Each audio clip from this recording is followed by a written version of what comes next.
Jadi alhamdulillah, nikmat mana yang didustakan? Sihat wal afiat. Sebab itu Allah Ta'ala suruh puji dia, nikmat. Nikmat sihat, nikmat rezeki. Ada yang bayar 33,000, ada yang bayar 33,000. Mana datangnya duit 33,000 kalau tidak Allah Ta'ala yang kurniakan? Betul? Jadi puji Allah Ta'ala banyak-banyak. Sesungguhnya segala puji dan nikmat dan kerajaan adalah kepunyaanmu, tiada sekutu bagimu. Tuan-tuan, muslimin, muslimat, dirahmati lagi dimuliakan, lafaz talbiyah ni sunat diucapkan apabila telah berniat ihram haji.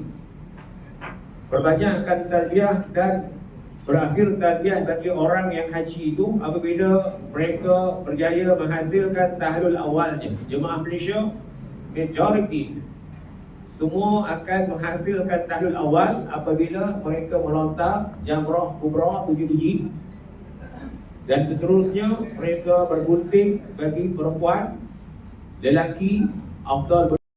Mengerjakan haji ini simbolik mengingatkan kita kepada kematian, kepada akhirat. Kain ihram berwarna putih, kelengkung warna putih, sunat. Orang perempuan kalau pakai warna putih, pastikan jangan nampak anggota badan, sebab warna putih ni kadang-kadang jarak. Baik, kemudian berniat ihram. Ikut saya ramai. Bismillahirrahmanirrahim. Bismillahirrahmanirrahim. Nawaitul hajja wa ahramtu bihi lillahi ta'ala.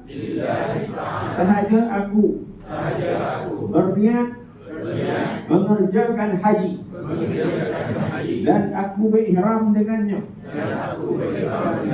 kerana Allah Ta'ala. Jika tuan-tuan perempuan berniat ihram haji pada 8 Zulhijjah di hotel penginapan, menunjukkan tuan-tuan perempuan mengerjakan haji apa? Haji apa? Haji mabrur, haji tamattu'. Bagi mereka yang buat haji ifrad, bagi mereka yang buat haji kiran, pada 8 Zulhijjah tidak perlu lagi berniat, sebab mereka telah berniat awal sebelum masuk ke Mekah. Tuan-tuan yang buat haji tamattu', tuan-tuan perempuan telah buat umrah apabila masuk ke Mekah. Selesai umrah 8 Zulhijjah nanti, bersiap memakai kain ihram dan berniat ihram, dan sebelum itu mandi sunat ihram. Wanita yang haid pun sunat mandi sunat ihram. Wanita yang haid wajib berniat ihram haji. Jangan niat ihram bersyarat. Sekiranya lelaki atau perempuan niat ihram bersyarat dan terjadilah apa yang disyaratkannya itu, tak dapat hajilah dia tahun itu. Menunggu giliran begitu lama, 10 tahun, 15 tahun, tapi spoil sebab dia niat bersyarat. Datang haid, maka gugurlah pekerjaan hajinya. Boleh faham tak? Muslimin, muslimat, hormati lagi dia mereka. Jadi sekarang tuan-tuan perempuan telah berniat ihram haji. Saya andaikan semua ni buat haji tamattu'. Cara pekerjaan haji yang sangat popular jemaah Malaysia lakukan ialah haji tamattu'. Hadiah anugerah pemberian Allah Ta'ala pada para tetamunya. Sebab haji tamattu' ni banyak keringanan. Selesai pekerjaan umrah, tidak lagi terikat dengan larangan ihram. Orang perempuan boleh pakai mask, orang lelaki boleh pakai baju berjahit, tak terikat dengan 13 larangan ihram itu. Suami isteri boleh melakukan hubungan kelamin bila dah selesai pekerjaan umrah. Berbeza dengan orang yang mengerjakan haji ifrad, masuk ke Mekah lagi 2 minggu sebelum wukuf, 2 minggu lah dia menjaga larangan ihramnya. Banyak ujiannya. Jadi majoriti jemaah Malaysia ambil hadiah pemberian Allah dengan cara mengerjakan haji apa? taman tu. Tetapi diwajibkan membayar dam, menyembelih dam seekor kambing. Tanda syukur kepada Allah Ta'ala. Terima kasih atas hadiah. Khatib akan berdiri untuk khutbah yang kedua. Bila khutbah yang kedua, ketika itulah azan berkumandang. Allahu Akbar, Allahu Akbar. Faham tak ni? Azan ini berkumandang serentak dengan khutbah. Kemudian setelah selesai khutbah, tuan-tuan akan diberi peluang untuk sembahyang sunat qabliyah zuhur. Ada yang mendirikan qabliyah zuhur 2 rakaat saja. Ada yang mendirikan qabliyah zuhur 4 rakaat. Selesaikan sembahyang qabliyah zuhur masing-masing. Bila dah selesai solat sunat qabliyah zuhur, barulah iqamah. Allahu Akbar, Allahu Akbar. Untuk apa?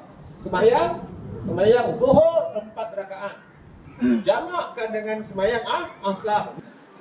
Kemudian setelah selesai sembahyang zuhur, iqamat untuk sembahyang asar pula. Kemudian selepas sembahyang asar, Assalamualaikum warahmatullahi, kata imam. Kemudian tuan-tuan diberi peluang untuk sembahyang sunat ba'diyah zuhur. Sembahyang sunat ba'diyah zuhur itu dilakukan selepas sembahyang apa? Sembahyang asar. Kemudian tuan-tuan dah selesai sembahyang ba'diyah zuhur, tuan-tuan diberi peluang untuk sembahyang sunat asar. Tadi sembahyang asar sebelumnya ada sembahyang sunat, betul? Tapi kita tak buat. Kita lepas sembahyang zuhur, kita terus sembahyang asar. Jadi sembahyang sunat asar ni dibuat selepas sembahyang ba'diyah. Sebab Muzdalifah tidak ada makanan. Yang ada di mana? Arafah, di Mina. Muzdalifah tidak ada disediakan makanan. Jadi makanan yang ada di Arafah tu ada lebih-lebih apple ke limau ke pisang ke, masukkan dalam beg bawa. Sebab kita tak tahu ni pukul berapa. Mungkin sampai pukul 10 pagi esok tak ada sarapan ni, sarapan tak ada. Bayangkan, sebab itu tahun lepas saya beritahu jemaah saya pukul 8 pagi. 8 pagi tak ada bas, kita jalan kaki. Kalau nak tunggu pukul 11, pukul 8. Betul? Masih bertenaga ni kita jalan kaki. Tuan-tuan buat muslimat hormat ini kan? Jadi pukul berapa? Tak tahu. Harap bersabar. Ini adalah ujian. Di sinilah Allah akan telanjangkan. Nama pun Muzdalifah, Masyair Haram. Di akhirat nanti ada nama Mahsyar. Mahsyar manusia akan telanjang. Di Masyair Haram, di Muzdalifah Allah akan telanjangkan. Apa yang ditelanjangkan? Perangai kita. Yang tak sabar, yang marah, yang berebut naik bas, berebut. Yang pembohong, macam-macam ni perangai manusia di Muzdalifah lah akan terserlah. Okey, saya tak boleh faham tak ni? Muslimin, muslimat dihormati. Islam suruh kita jaga kebersihan. Kulit pisang dah makan sepah-sepah macam tu saja. Orang pijak terkincing. Jadi ada tong-tong sampah tu buang. Jangan sepah-sepah. Habis kosong bumi Muzdalifah, tengok, ya Allah, sampah-sampah. Dengan air botol mineralnya, minum sikit dah dibuangnya, membazir. Macam mana dapat haji yang mabrur? Kalau kebersihan pun tak boleh jaga. Tuan-tuan muslimin muslimat yang bersaksikan. Kemudian tuan-tuan, ketika di Muzdalifah sunat mengutip 7 biji batu. 7 biji batu di bumi Muzdalifah. Tetapi batu tuan-tuan akan disediakan di pihak muasasah. Tabung haji akan agih-agihkan batu tu. Dan masing-masing bukan setiap masing-masing dapat batu, bahkan akan dapat uncangnya sekali. Okay. Cukup untuk melontar 10 Zulhijjah, melontar 11 Zulhijjah, melontar 12 Zulhijjah, melontar 13 Zulhijjah. Jadi batu-batu tuan-tuan tak perlu risau. Faham? Batu-batu yang nak dilontar mesti batu-batu bertanah haram. Batu-batu bertanah haram. Jangan pula saya dah bawa ada batu ustaz. Beli kat mana? Kat DIY. Cantik batu ustaz. Warna-warni nak dilontar guna batu DIY. Hukumnya makruh. mesti guna batu tanah haram yang disediakan oleh Arab Saudi. Okey? Bila batu tu ada lebih, nanti tinggalkan di bumi Mina, tinggalkan di Mekah. Baik, bila telah selesai melontar, bergunting, maka terhasillah tahlul awal. 13 larangan ihram, 10 daripadanya telah pun gugur, melainkan 3. Siapa ingat yang 3 tu? Usubuh yang ingat dia. Pertama, mukadimah persetubuhan. Yang kedua, bersetubuh. Yang ketiga, hal yang berkaitan tentang nikah kahwin. Kekal lagi. Okey? Dah selesai, talbiyah tadi berakhir. Ini yang kuat nampak awal. Tetapi tuan-tuan nak buat juga nampak awal, boleh tak? Boleh. Kena maklumkan kepada pengurus mazhab supaya dia tahu. Kita sepatutnya nampak sani. Maknanya kita sepatutnya berada di Mina pada 13 Hijrah. Tapi bila cek, kita tak tahu. Ini pegawai tabung haji risau, takut tuan-tuan sesat ke, hilang macam mana ke. Jadi kena maklumkan. Saya nak balik Mekah, selesai saya bernabit di Mina 12 Hijrah, selesai saya melontar. Ketika jamrah 11 Hijrah saya nak balik nak buat nafar awal. Siapa yang buat nafar awal? Dia kena niat di Mina untuk buat nafar awal. Mana? Siap-siap ambil air semayanglah di mana-mana, di tepi jalan tu. Nak semayang sendiri-sendiri ke? Nak semayang berjemaah? Kalau nak semayang berjemaah, pastikan imam, rakaat yang pertama, rakaat yang kedua, baca surah yang ringkas. Tuan-tuan muslimin, baik sekarang ni 11 Hijrah masuk waktu melontarnya subuh. Tamatnya bila? Tamatnya terbenam matahari 13 Hijrah. Okey? Sama tu, terbenam matahari 13 Hijrah, melontar 10 Hijrah. Saya katakan tadi kan, mula masuk waktu melontar 10 Hijrah, jam berapa? Masuknya separuh malam 10 Hijrah. Tamat 13. Alhamdulillah, pandai-pandai tuan-tuan. Terperanjat saya, semua dia jawab. Soal ni dia jawab. Syukur Alhamdulillah. Baik, 11, 12, 13 masuk waktu melontarnya subuh. Tamatnya bila? Macam mana tak pandai? Dah 6 kali ikut haji, baru dapat tawaran. Ketika niat tawaf itu, dia niat tawaf yang salah. Adakah sah tawaf hajinya? Adakah sah tawaf hajinya? Dengar, apa jawapannya ni? Sah ke tak sah? Lelaki? Sah. Acceptable. Baik. Sebab bila dia dah berniat di miqat, berniat haji di miqat. Miqat ialah hotel penginapan. Yang mana tuan-tuan puan tak berniat tadi kan? Niat di miqat mengikat semua pekerjaan-pekerjaan yang berikutnya. Kau tak niat pun tak apa, sebab niat di miqat tu itu sebenarnya niat haji. Maka semua pekerjaan itu adalah pekerjaan haji. Tawafnya akan jadi tawaf haji. Sa'inya akan jadi sa'i haji. Setakat tu clear tak? Jadi bila kita nak berniat nak mulakan tawaf mesti di sudut Hajarul Aswad. Ini sudut yang sangat penting. Pastikan bahawa ketika tawaf, baik lelaki, baik perempuan, jangan terlampau menghampiri dinding Kaabah.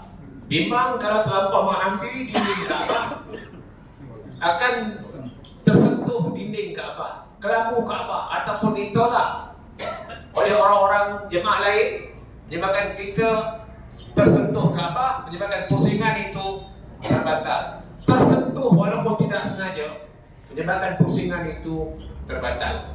Jadi mulakan tawaf di sudut Hajar Aswad. Ini ialah maqam Ibrahim. Wattakhizu min maqami Ibrahim musalla. Allah Taala sebut dalam Al-Quran. Jadikanlah maqam Ibrahim ini tempat sembahyang. Jadi sunat selepas tawaf kita solat sunat di belakang maqam Ibrahim. Kalau tidak boleh sembahyang sunat di belakang maqam Ibrahim, solatlah sunat di mana-mana saja dalam kawasan Masjidil Haram sembahyang sunat tawaf. Bila dah selesai tawaf 7 pusingan. Okey?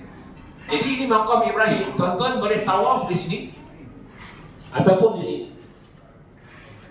Makam Ibrahim ni adakah ia termasuk komponen Kaabah? Adakah makam Ibrahim ni termasuk komponen Kaabah? Tidak. Sebab itu kalau kita sentuh makam Ibrahim ketika tawaf, adakah membatalkan pusingan tawaf kita? Tidak membatalkan pusingan tawaf kita. Hijr Ismail, ya. Hijr Ismail termasuk komponen Kaabah. Dulu zaman Nabi Ibrahim AS, Hijr Ismail di sini. Hijr Ismail di sini. Zaman Nabi Ibrahim AS di tempat Nabi Ibrahim dan anaknya Nabi Ismail duduk. Dikatakan di sini dulu ada kandang kambing. Ya, kalau kita baca sejarah Kaabah. Kemudian bila di zaman orang Quraisy ketika usia Nabi 35 tahun, ini sejarah Kaabah kan. Jadi Kaabah yang dibina oleh Nabi Ibrahim sampai ke zaman Quraisy ketika Nabi usia 35 tahun, umur Kaabah kira-kira dah 2500 tahun. Jadi bila dah lama, bagaimana keadaan bangunan Kaabah? Dah terlalu lama ni. Retak, ada yang rebut. Boleh faham tak cerita ni? Kemudian ketika Nabi usia 35 tahun, orang Quraisy robohkan Kaabah ni dan bina semula Kaabah yang baru. Inilah yang paling masyhur. Orang Quraisy mereka tak cukup duit nak tarik dinding ni ikut Alhamdulillah. Isyarat tangan sambil mencium tapak tangan. Mencium itu jangan berbunyi pula. Makruh hukumnya, cium saja.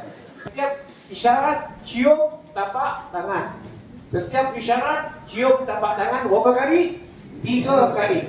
Lepas itu sambung rukun Yamani ke rukun Hajar Aswad, ada doa dia. Rabbana atina fid dunya hasanah wa fil akhirati hasanah wa qina azabannar wa adkhilna jannata ma'al abrar ya aziz ya ghaffar ya rabbal alamin. Dah berapa pusingan tadi?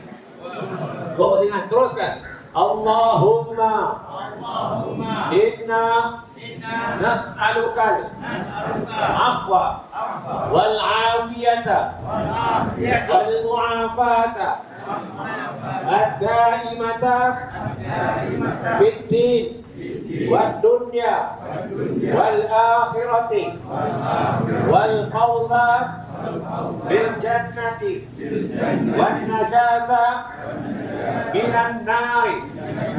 Sampai rukun Yamani, rukun Hajar Aswad. Rabbana atina fid dunya hasanah wa fil akhirati hasanah wa qina azabannar. Kemudian Allah bismillahi Allahu akbar. Bismillahi Allahu akbar. Bismillahi Allahu akbar. Di surah Aswad cium tapak tangan. Sedang sedih dengan sebut Bismillahi Allahu akbar. Boleh baca doa dalam bahasa Melayu pun tak apa. Ya Allah, ampunkan dosa kami, dosa ibu bapa kami, dosa pasangan kami, dosa anak-anak kami. Pusingan yang berikutnya ada doanya lagi. Allahumma imanan bika wa tasdiqan bi kitabika wa wafa'an bi ahdika wa ittiba'an bi sunnati nabiyyika Muhammadin sallallahu alaihi wasallam. Dah berapa pusingan dah? Dah berapa? Dah 9. 4, teruskan 7 pusingan. 7 pusingan.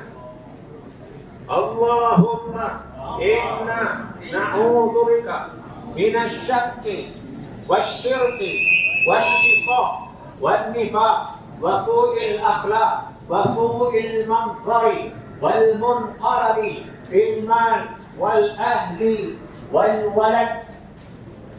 Allahumma inna nas'aluka ridhaka wal jannata wa na'udzubika min sakhatika wan nar. Bagi jemaah muasasah, tuan-tuan doa itu tuan-tuan akan dibekalkan oleh tabung haji, buku panduan doa. Ada ustaz tak? Berdikari. Kalau tuan-tuan dengan PJH mungkin ada ustaz yang akan bimbing. Tapi dengan muasasah, satu ustaz dia nak kawal 3,000 jemaah. Jadi mana mungkin ustaz tu boleh bimbing tuan-tuan dari awal hingga akhir kawal. Dah selesai 7 pusingan? Dah berapa pusingan dah? 5. Teruskan. Buat sampai 7.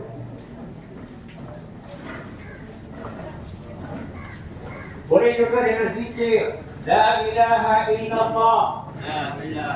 Al-Malikul Haqqul Mubin. Muhammadur Rasulullah. Sariqul Wa'dil Amin. La ilaha illa anta. Subhanaka. Inni kuntu minadh zalimin. La ilaha illallah. Muhammadur Rasulullah. La ilaha illallah. Muhammadur Rasulullah.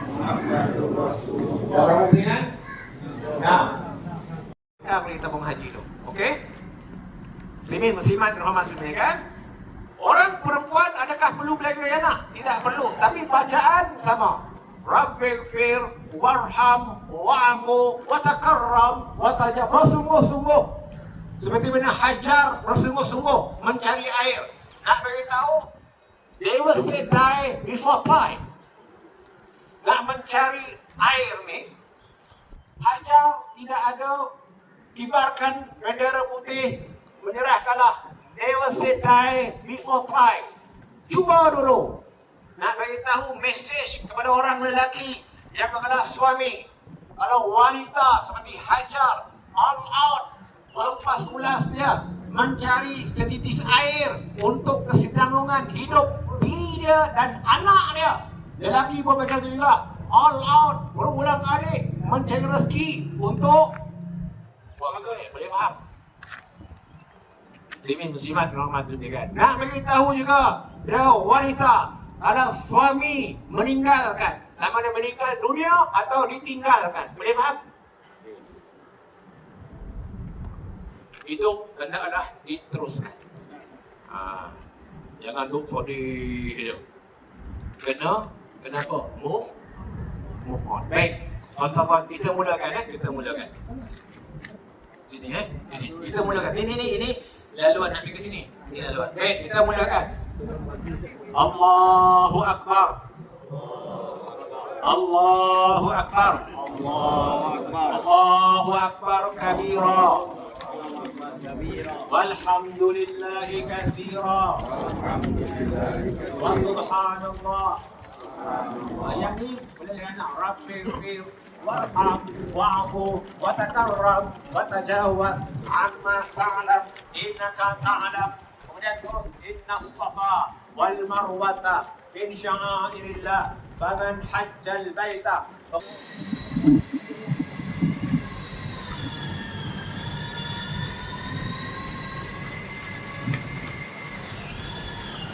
Steady, alhamdulillah.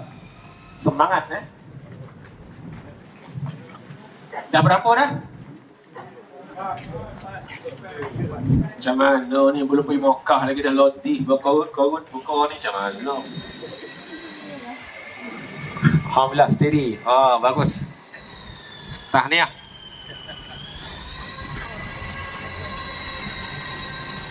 Tahniah. Ada yang muda-muda lagi, alhamdulillah. Nampak wajah muda-muda ni, syukur dijemput oleh Allah Ta'ala. Nikmat mana dusta kan?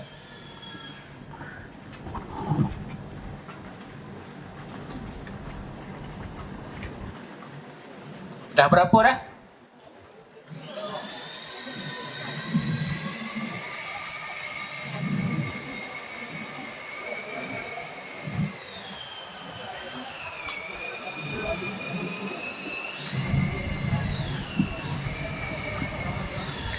Okey, Abang Syukur, terbaik.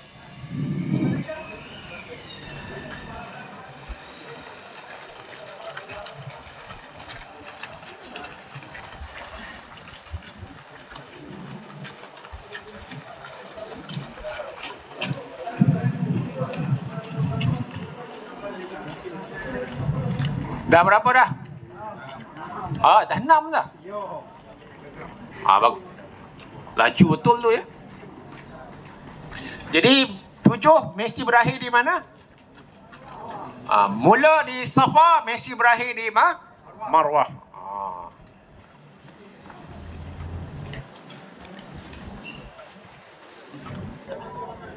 Bagus.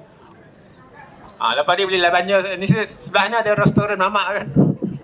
Nasi kandar. Pada saya nampak baguslah, tersusun lah, berdisiplin.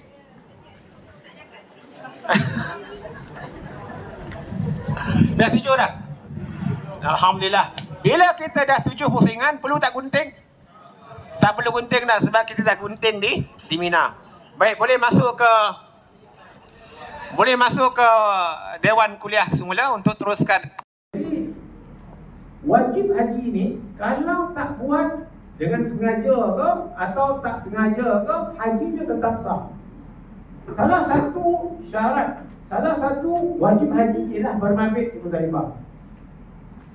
Bermabit di Muzdalifah ini wajib haji. Saya tidak mahu bermabit di Muzdalifah, kata jemaah haji ni.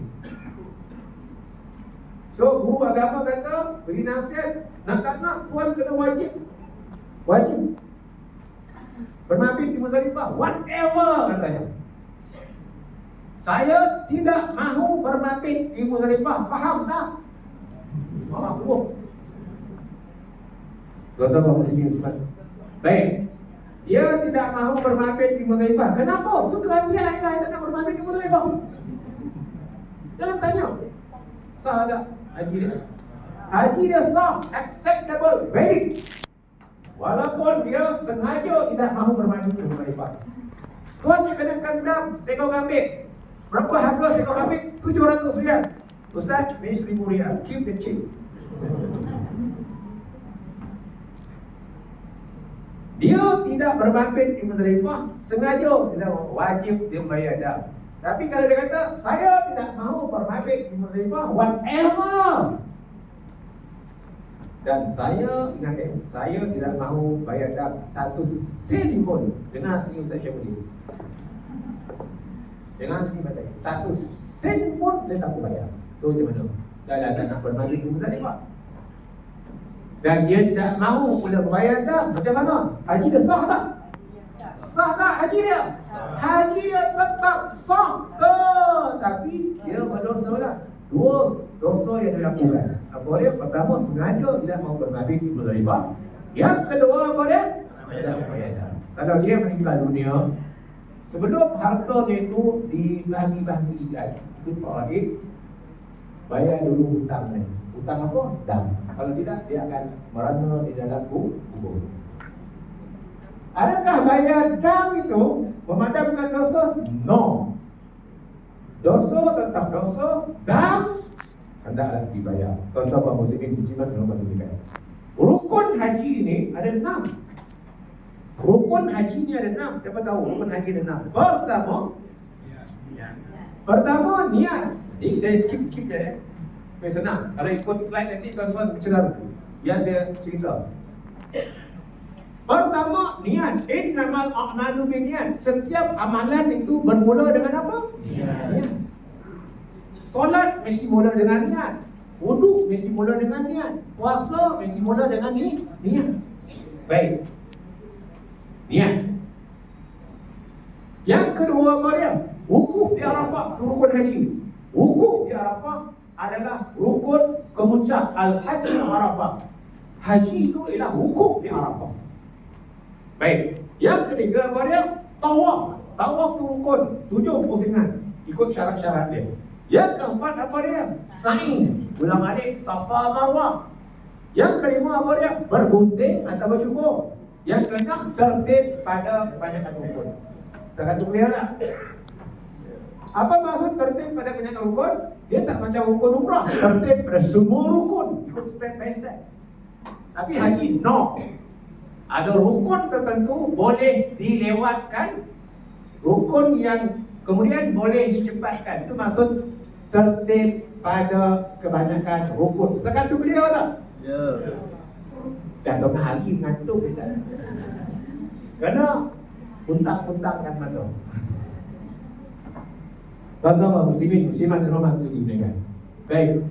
Itu adalah rukun haji 6. Wajib haji pun ada 6. Berniat ihram di miqat. Yang tadi rukun tadi niat ihram. Rukun tadi niat ihram. Wajib haji yang pertama niat ihram di miqat. 2 kali ke kena niat Ustaz? No, sekali saja niat.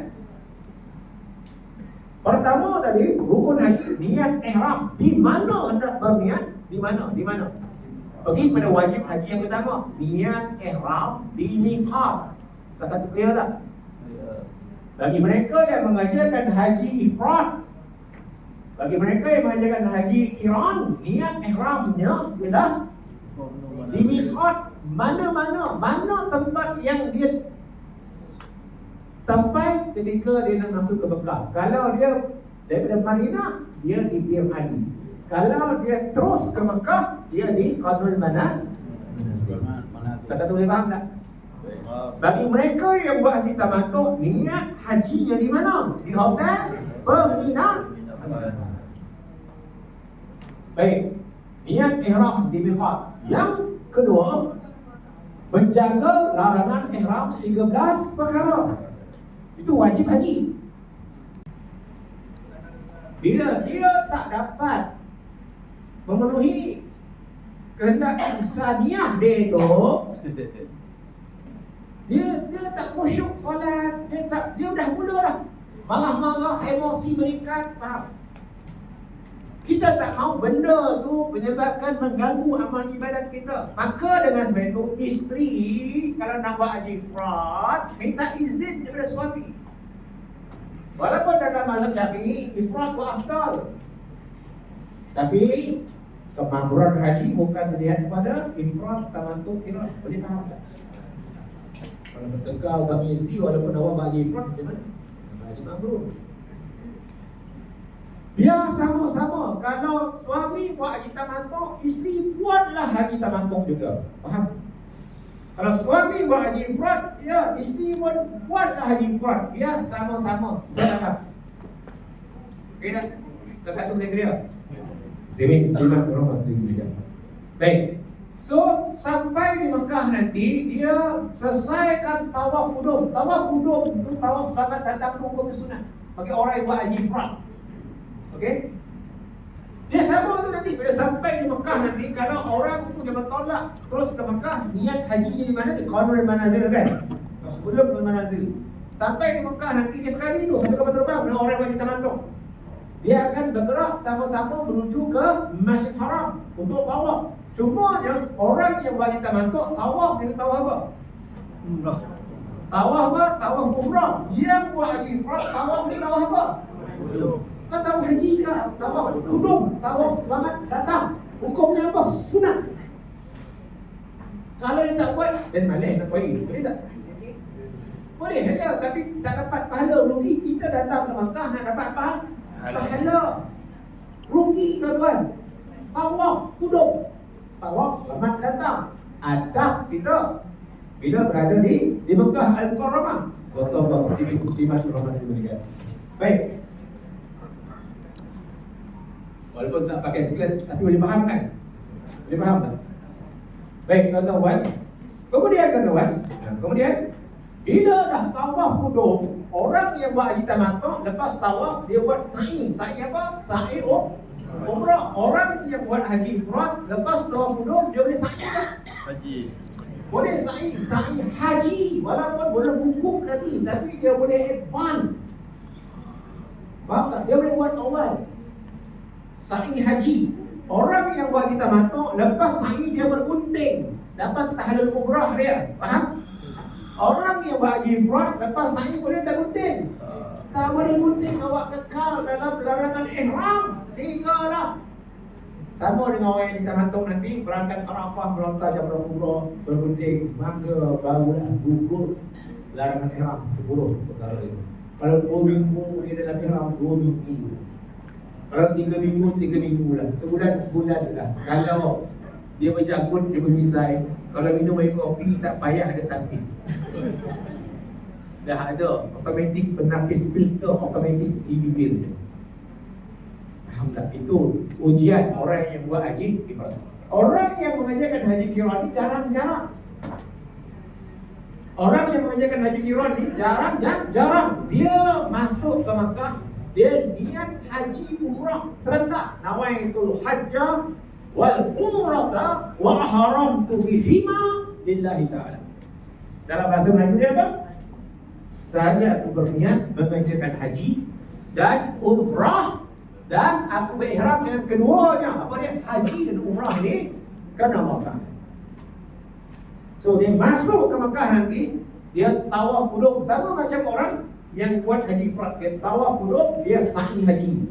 Sa'i haji itu automatik di sa'i apa? Sa'i apa? Sa'i umrah lah, sebab dia buat 2 in 1. So balik ke Mina nanti dia tawaf kan? Tawaf dia tawaf apa? Tawaf haji dan umrah 2 in 1. Sekali lalu satu niat dia buat 2 dalam 1. Biasa orang yang buat macam tu orang yang nak balik. Okay? Jadi kalau dia pakai untuk shampoo boleh ke tak boleh? Boleh, sebab shampoo walaupun dia mewangi bukan untuk mewangikan badan, cuma nak bersihkan. Okay? Tapi kalau dia dalam ihram, dia nak cuci pakaian menggunakan soflan. Soflan tu dicipta untuk mewangikan.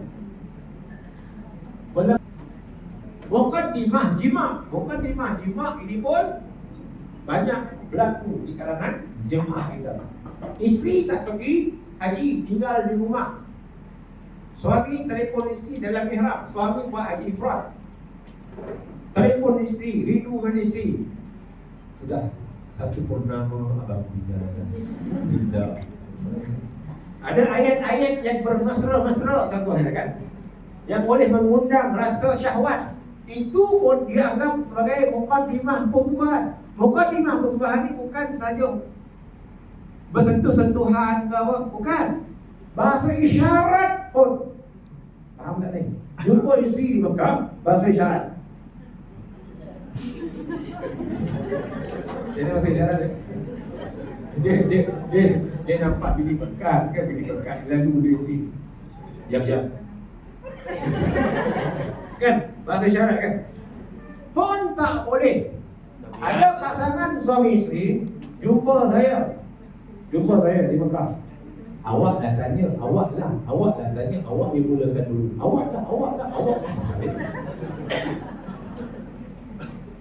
Tahu kan? Baik. Isu dia, pasangan suami isteri ni buat haji ifrad. Mereka ni pernah berbual. Apa bualan dia? Suami dia cakap, lepas selesai haji nanti kita buat projek anak Mekah. You understand what is the meaning project anak Mekah? Faham tak tu? Maksudnya menjurus ke arah nak melakukan apa hubungan kelamin. Faham tak tu? Tak boleh. Bila awak dalam ihram cakap-cakap itu pun tak boleh. Faham? Sengaja buat cakap macam tu berdosa. Tapi tengok kena tahu betul tak? Kalau dia sentuh tidak berlapik tangan pasangan masing-masing, tak berlapik sentuh tangan isteri, ibu syahwat contohnya kan. Dan ada tanda syahwat tu bila saya cakap serang saya. Tak apa kan? Ilmu.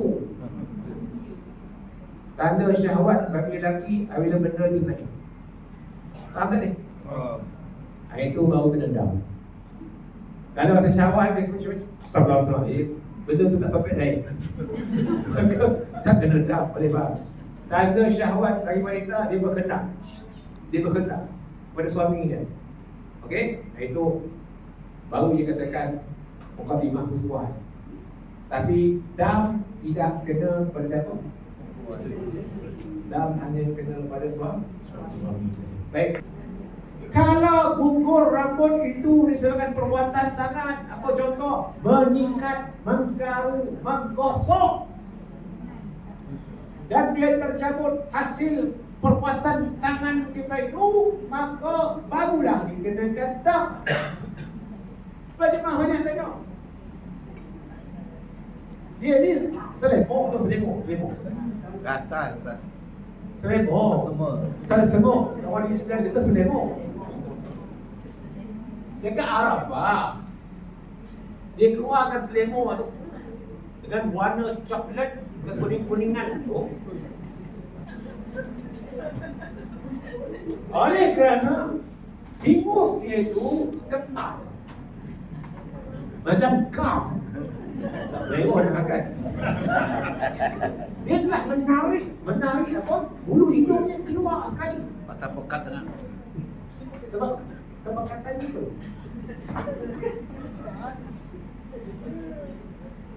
So dia tunjukkan saya. Ustaz tengok lah. Ustaz tengok.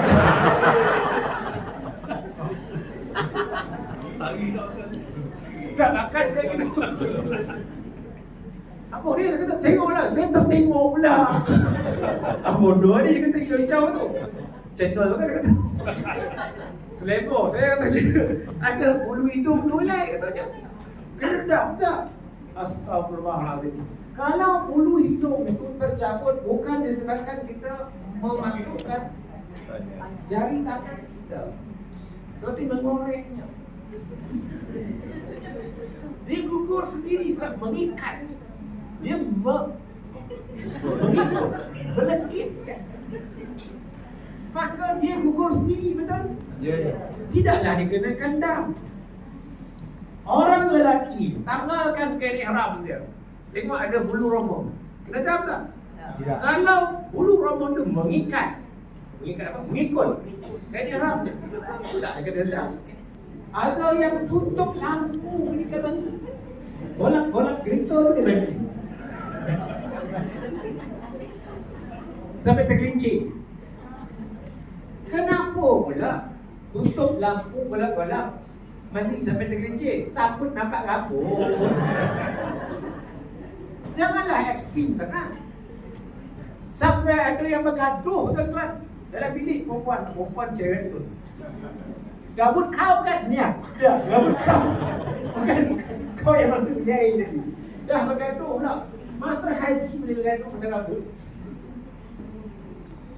Kalau rambut tu gugur, dia kalau gatal. Kalau gatal dia tak usah gatal. Takkan nak kepala dia. Kan? Apa yang nak tu tengok dia tu. Betul ke tak betul tu? Tiba dia macam tu. Garulah dengan tangan. Kalau dia garu dengan tangan, tiba-tiba rambut dia gugur, tidaklah berdosa. Cuma bayar. Dah pun dapat apa? Faham? Faham tak ni? Dan risaulah pasal rambut. Risaulah pasal rambut. Kalau perempuan ni haid, tiba-tiba dia nak mandi hadas, dah suci kan? Dia nak mandi hadas, dia dah mihrab, so macam mana? Mandi macam biasa. Mandi ratakan air tu sampai dah kulit badan, basah semua rambut dia, dah kira sah dah tu. Rata air ke seluruh badan, tak semestinya gonyong-gonyong lah. Okey, saya kata boleh. Tapi kalau rambut dia jadi mudah gugur, tak apalah, bayar je datang. Satu helai rambut gugur, satu cumpak makanan. Satu cumpak makanan bersamaan 5 rial. 2 helai rambut gugur bersamaan 2 cumpak makanan. 2 cumpak makanan bersamaan 10 rial. Faham? 2 cumpak makanan bersamaan 10 rial. Kalau 3 helai rambut ke atas gugur, 5 helai, 6 helai,